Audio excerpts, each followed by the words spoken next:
ನಮಸ್ಕಾರ ಸ್ನೇಹಿತರೆ, ಬನ್ನಿ ನಾವು ಈ ದಿವಸ ಹರಿಹರಪುರಕ್ಕೆ ಹೋಗೋಣ. ಶೃಂಗೇರಿ ಹತ್ತಿರ ಹರಿಹರಪುರ ಇದೆ.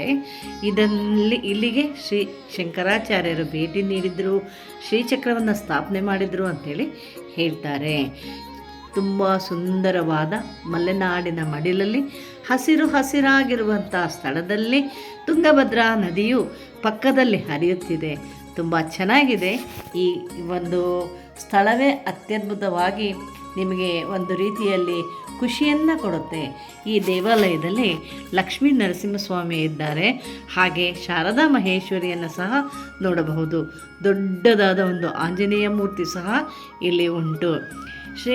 ನಮ್ಮ ಅಗಸ್ತ್ಯ ಮುನಿಗಳು ಉತ್ತರ ಭಾರತದಿಂದ ದಕ್ಷಿಣ ಭಾರತಕ್ಕೆ ಬಂದಾಗ ವಿಂಧ್ಯ ಪರ್ವತ ಬೆಳೀತಿತ್ತಂತೆ. ನಾವು ವಾಪಸ್ ಬರುವವರೆಗೂ ಬೆಳಿಬಾರ್ದು ಅಂತ ಹೇಳಿಕೊಂಡು ಈ ಕಡೆ ಬರ್ತಾರೆ. ಬಂದವರು ಇಲ್ಲಿ ಸಾಲಿಗ್ರಾಮವನ್ನು ಪೂಜೆ ಮಾಡಿದ್ರಂತೆ. ಹಾಗೆ ಇದಕ್ಕೆ ಸಾಲಿಗ್ರಾಮ ಲಕ್ಷ್ಮೀ ನರಸಿಂಹ ಸಹ ಅಂಥೇಳಿ ಹೇಳ್ತಾರೆ. ಮತ್ತು ಯಂತ್ರ ನರಸಿಂಹ ಸಹ ಅಂಥೇಳಿ ಕೆಳಗಿನ ಭಾಗದಲ್ಲಿ ಇದೆ. ಆ ಕೆಳಗಿನ ಭಾಗದಲ್ಲಿ ವಿಷ್ಣುವಿನ 10 ಅವತಾರಗಳನ್ನು ಕೆತ್ತಿ ಹೆಸರಿಸಿದ್ದಾರೆ. ದೇವಾಲಯ ಅಂತೂ ತುಂಬ ಚೆನ್ನಾಗಿದೆ. ಹಾಗೆ ಒಂದಿಷ್ಟು ಗಣಪತಿಗಳನ್ನು, ಸಹಸ್ರ ಗಣಪತಿಗಳ ವಿಗ್ರಹಗಳನ್ನು ಒಂದು ಬದಿಯಲ್ಲಿ ಇಟ್ಟಿದ್ದಾರೆ, ಮಠದಲ್ಲಿ ಇಟ್ಟಿದ್ದಾರೆ. ಇಲ್ಲಿ ಮಠ ಸಹ ಇದೆ. ನಿಮಗೆ ಬೇಕಾದಂತಹ ಪೂಜೆ ಪುನಸ್ಕಾರಗಳನ್ನು ನೀವಿಲ್ಲಿ ಯಜ್ಞ ಯಾಗಾದಿಗಳನ್ನು ಮಾಡಿಕೊಳ್ಬಹುದು. ಸುಂದರವಾದ ತುಂಗಾ ನದಿ ಹರಿತಿದ್ದಾಳೆ.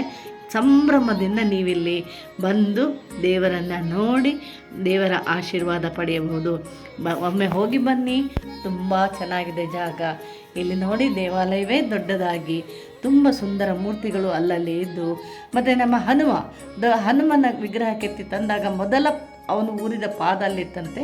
ಅದಕ್ಕೆ ದೊಡ್ಡದಾದ ಒಂದು ರೀತಿಯಲ್ಲಿ ಹನುಮನ ಪಾದ ಅಂಥೇಳಿಯೇ ಅದನ್ನು ಕೆತ್ತಿದ್ದಾರೆ. ನೋಡಿ, ಹನುಮ ಇಲ್ಲಿದ್ದಾನೆ, ಅವನ ಕೆಳಗೆ ಹನುಮನ ಪಾದ ಇದೆ.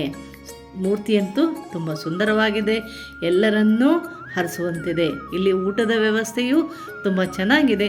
ರುಚಿಯಾದ ಶುಚಿಯಾದ ಊಟವನ್ನು ನೀವು ಮಾಡಬಹುದು. ಒಮ್ಮೆ ಹರಿಹರಪುರಕ್ಕೆ ನೀವು ಭೇಟಿ ನೀಡಿ ಇಲ್ಲಿಯ ದೇವರ ಆಶೀರ್ವಾದವನ್ನು ಪಡೆಯಿರಿ.